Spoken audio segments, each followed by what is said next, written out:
आइए आज के इस एक्सप्लेनर में भारत के इतिहास की एक ऐसी गहरी और बेहद प्रेरक कहानी में गोता लगाते हैं जिसने पूरी दुनिया को बदल कर रख दिया।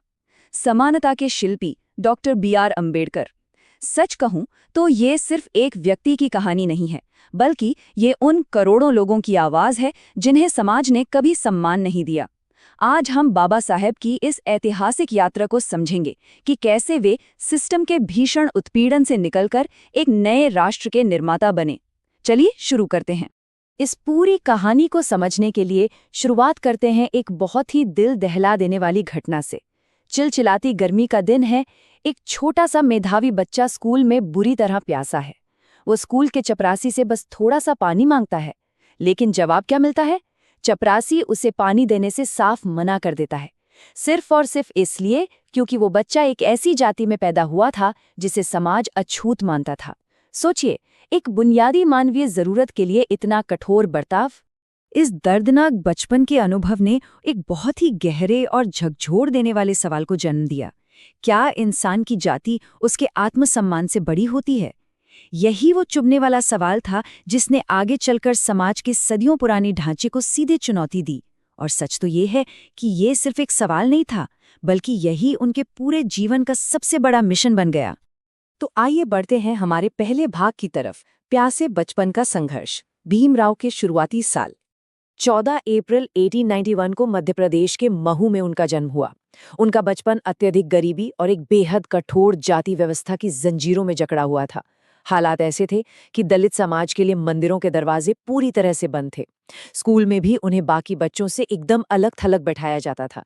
छुआछूत की जड़ें इतनी ज्यादा गहरी थी कि उनके शिक्षक तक उन्हें छूने से घबराते थे। ये उनकी रोजमर्रा की जिंदगी की कड़वी सच्चाई थी। लेकिन कहते हैं ना कि सच्ची प्रतिभा अपना रास्ता खुद बना लेती है। घोर अंधकार के बीच भी उनकी बुद्धिमत्ता की चमक छिप नहीं पाई। भीमराव पढ़ाई में इतने कुशाग्र थे कि उनके एक शिक्षक, जिनका नाम महादेव था, वो इस युवा लड़के से गहराई से प्रभावित हुए और इसी स्नेह और सम्मान के चलते उन्होंने भीमराव को अपना खुद का उपनाम दे दिया, अम्बेडकर। वही नाम जो आज इतिहास में अमर है।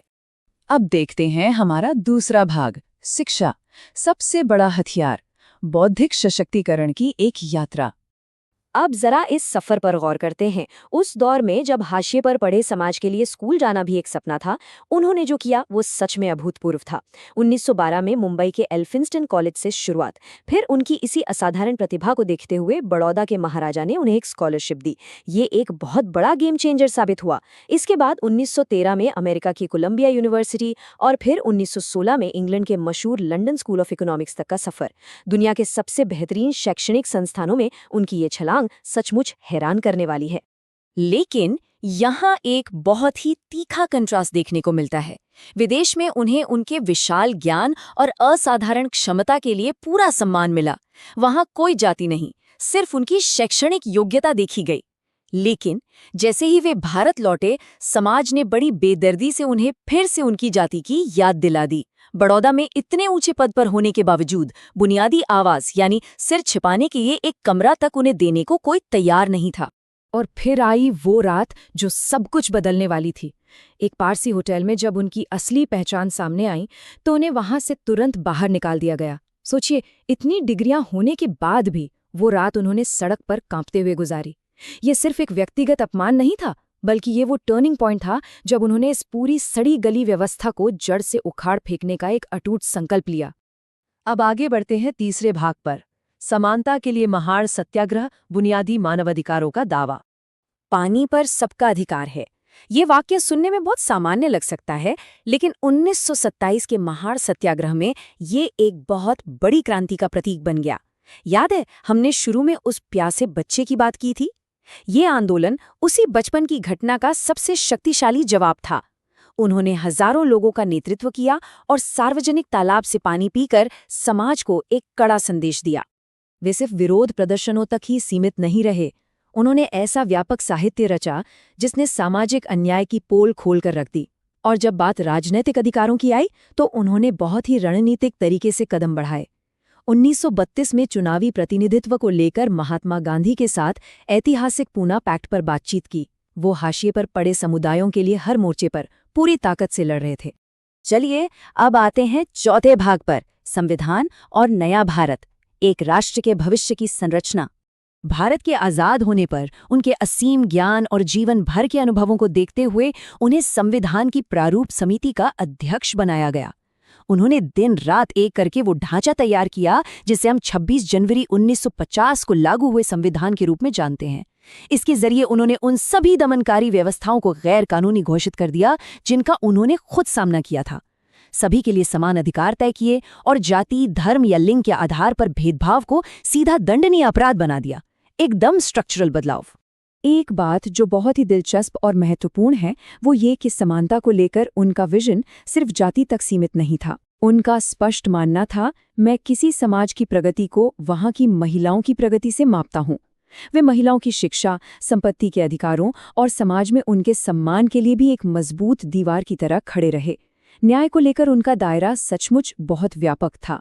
और अब हमारा अंतिम भाग, वे विचार जो अमर हैं, एक जीवनकाल से परे की विरासत।